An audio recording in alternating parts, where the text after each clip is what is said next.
Hi mga kapreni!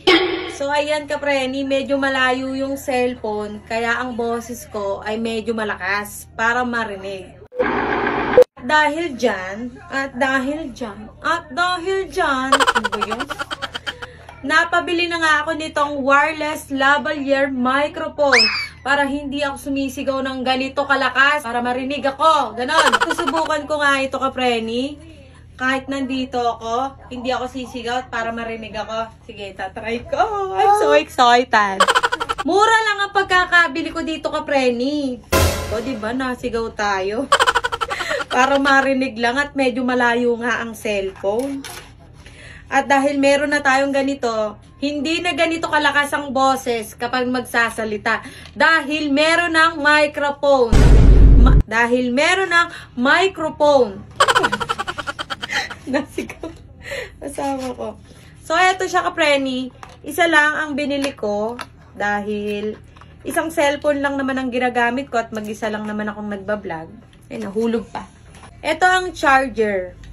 Tapos ito, isasaksak sa pinakasaksakan.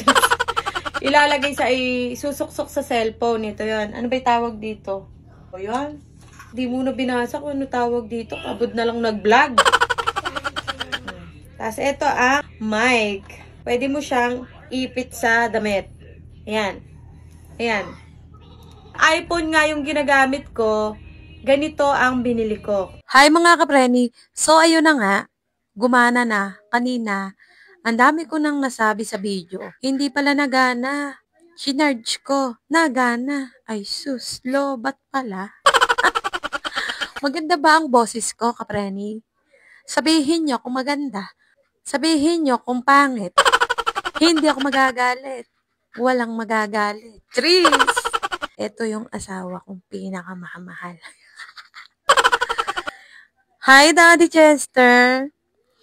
Salita ka nga, asawa ko. Oh, hello. Oh, ano? Ako ba'y miss mo na?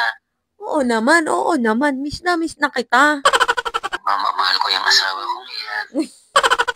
Kung gusto nyo rin magkaganito kapreni, nasa comment section ang link. Bye!